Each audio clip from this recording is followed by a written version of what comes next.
ሰላም ክቡራትና ክቡራን በዓለም ዙሪያ የምትገኙ ውድ ኢትዮጵያውያን እንደምን አላችሁ? በአሁኑ ሰዓት እጅግ በጣም አሳዛኝ ዜና ተሰምቷል። የታዋቂ ኦሮምኛ ዘፋኝ አቀንቃኝ አንዱዓለም ጎሳ እጮኛ ሞዴል ቀነኒ አዱኛ ከአምስተኛ ፎቅ ላይ ወድቃ ሕይወቷ ማለፉ ተሰምቷል። ከአሟሟቷ ጋር በተያያዘ አንዳንድ መረጃዎች እየተሰሙ ይገኛሉ።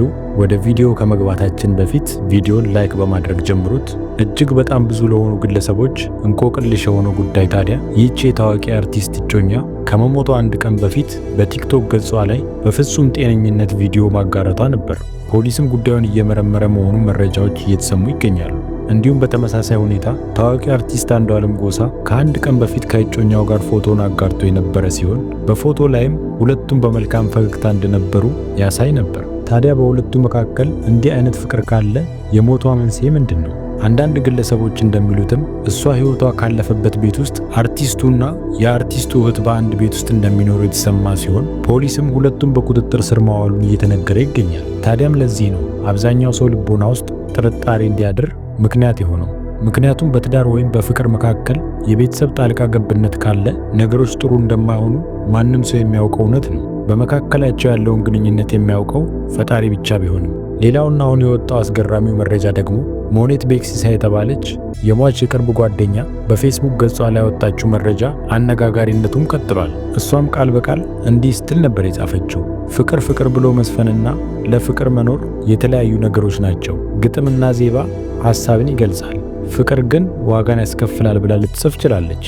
ታዲያ ይህ ጽሑፍ በውስጡ የያዘው መልእክት ምንድን ነው? ይህም እጅግ በጣም ቁጥራቸው ብዙ የሆኑ ግለሰቦች በነገሩ ላይ ሐሳብ እንዲሰጡበትና ጥርጣሬ እንዲያጭሩ ምክንያት የሆናቸው ነገር ሆኖ እናገኘዋለን። ይህም የተባለበት ትልቁ ምክንያት ምንድን ነው? በቀጥታም ሆነ በተዘዋዋሪ ድምፃዊውን ለመንካት የሄደችበት ርቀት እንዳለ ብዙ ሰው ሊገምት ችሏል። ይህም የተባለበት ምክንያት እንደዚህ አይነት መደምደሚያ ሐሳብ ላይ እንዲደርሱ ያደረጋቸው ነገር ምንድን ነው? ሁሉም ሰው እንደሚያውቀው አርቲስቱ ዘፋኝ እንደሆነ ይታወቃል። ስለ ፍቅር እንደሚያቀነቅንም ይታወቃል።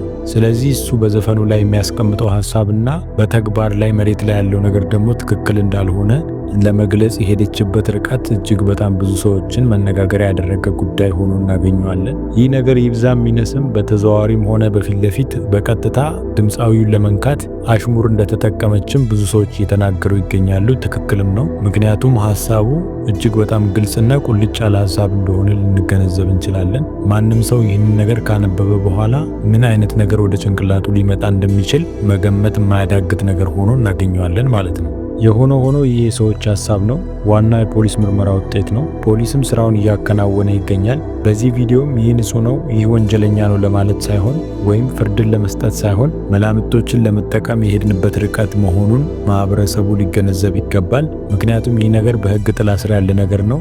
ይህ ስራም የሚሆነው የፖሊስና የፍርድ ቤት ይሆናል። ወንጀሉ ተጣርቶ ለፍርድ እስኪቀርብ ወይም ለህዝብ ይፋ እስኪወጣ ድረስ እንደዚህ አይነት ነገሮችን መናገርም አንዳንድ ጊዜ እንደ ወንጀል የሚቆጠርበት አጋጣሚ ሊኖር ይችላል። ምክንያቱም በትክክል በፖሊስ አይን ተጣርቶ ጉዳዩ ታይቶ ወይም ተመርምሮ ትክክለኛ ፍንጭ ላይ ወይም ተጨባጭ ማስረጃ ፖሊስ አግኝቶ ለህዝቡ ይፋ አውጥቶ እስካላጋለጠው ድረስ እንደዚህ አይነት ነገሮችን ተነስቶ እሷ እንደዚህ ነች፣ እሱ እንደዚህ አድርጓል፣ ያቺ እንደዚህ አድርጋለች፣ ምናልባት ይህ ወንጀለኛ ሊሆን ይችላል ብሎ መናገር በራሱ ትክክል ያልሆነ ሐሳብ እንደሆነ ማህበረሰቡ ሊገነዘበው የሚገባው ትልቁ ጉዳይ ነው። ስለዚህ በትዕግስትና በተስፋ ፖሊስ የሚያወጣውን ውጤት መጠበቁ እጅግ በጣም ተገቢ ነው። በመጨረሻም ለወዳጆቿና እንዲሁም ለቤተሰቦቿ መጽናናትን ፈጣሪ እንዲሰጣቸው እንመኛለን። ምክንያቱም ሐዘኑ ቀላል አይደለም።